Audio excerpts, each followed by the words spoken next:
I'm Don Corson, and I'm the winemaker at Camaraderie Cellars. We're coming up in 2020 into our 29th vintage, which is a long time in the state of Washington.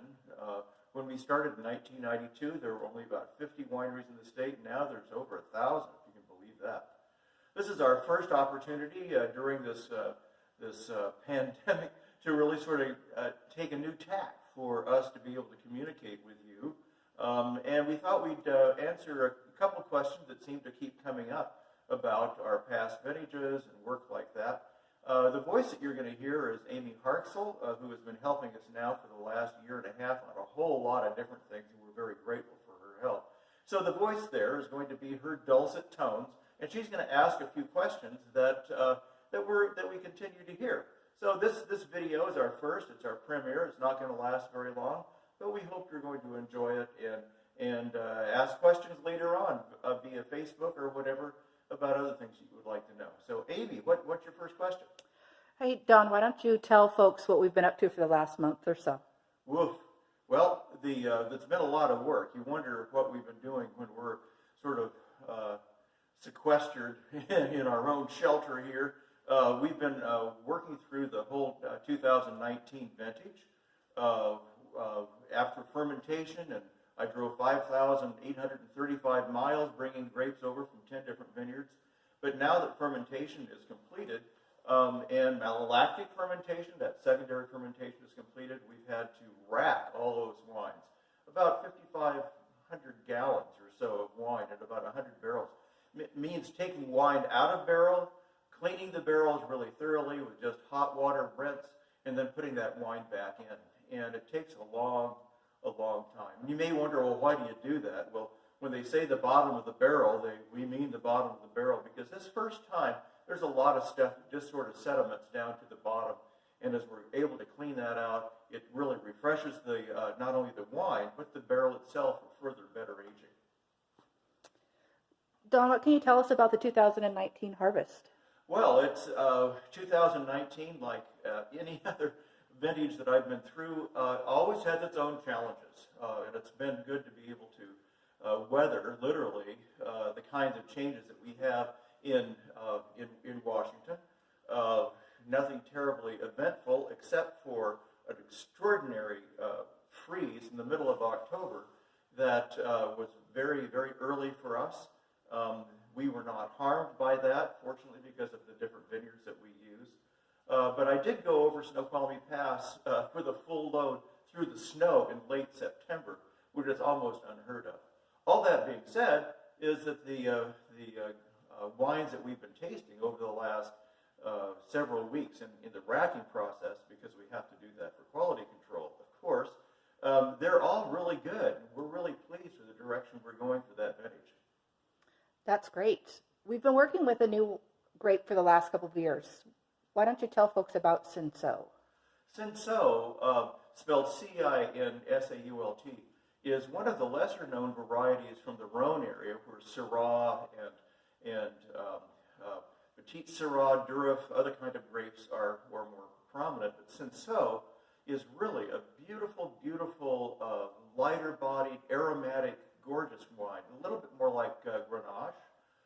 And we're getting it from the Latendre vineyard, which is where our reserve Syrah comes from.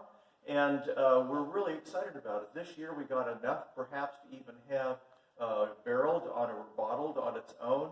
And we're looking forward to having Cinsault from Greg and Stacy's vineyard in our portfolio for the foreseeable future. It's just a lovely wine.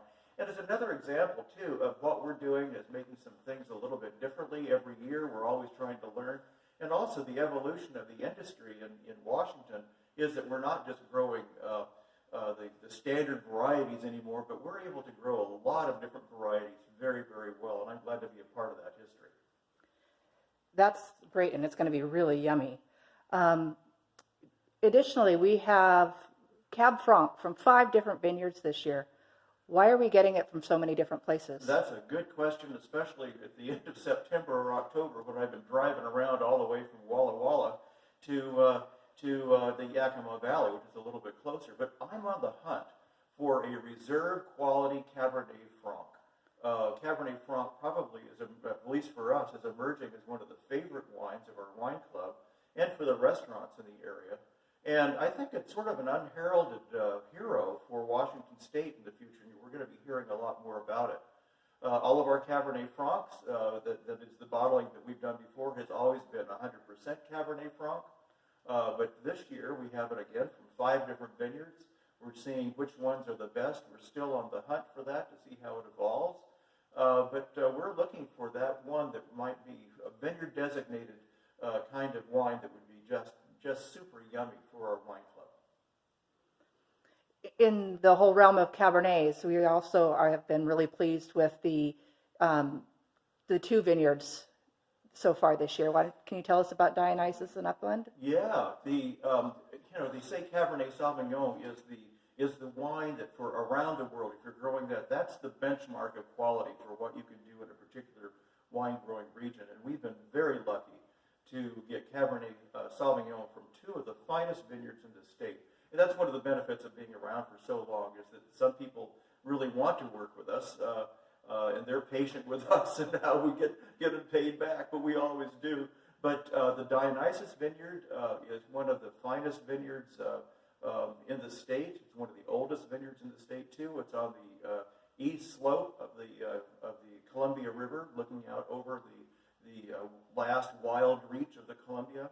The flavors there are beautiful. They're very finessing, rich, deep. We have a special oak regime for those as well. And for the last several years, we've earned double golds from Dionysus. It's 100% Cabernet Sauvignon from them. The other place I'm really excited about and feel so fortunate to work with as well are the Newhouse family on Snipes Mountain, to be able to get some Cabernet Sauvignon there in a very different growing area than Dionysus. And the flavors are even richer, a little bit more bold. And in this last freeze time in October, it was high enough so it never did get frozen. And the flavors are just delightful. So it's going to be a push as to see which one gets the reserve nod for the future. But I think later on, as we do a little bit of blending as well for our general Cabernet Sauv, that we're going to love it. It's going to be very, very fine. So this is about all that we need to talk about for right now. We just wanted to do this as an experiment, and thank you so much for joining us for our premiere.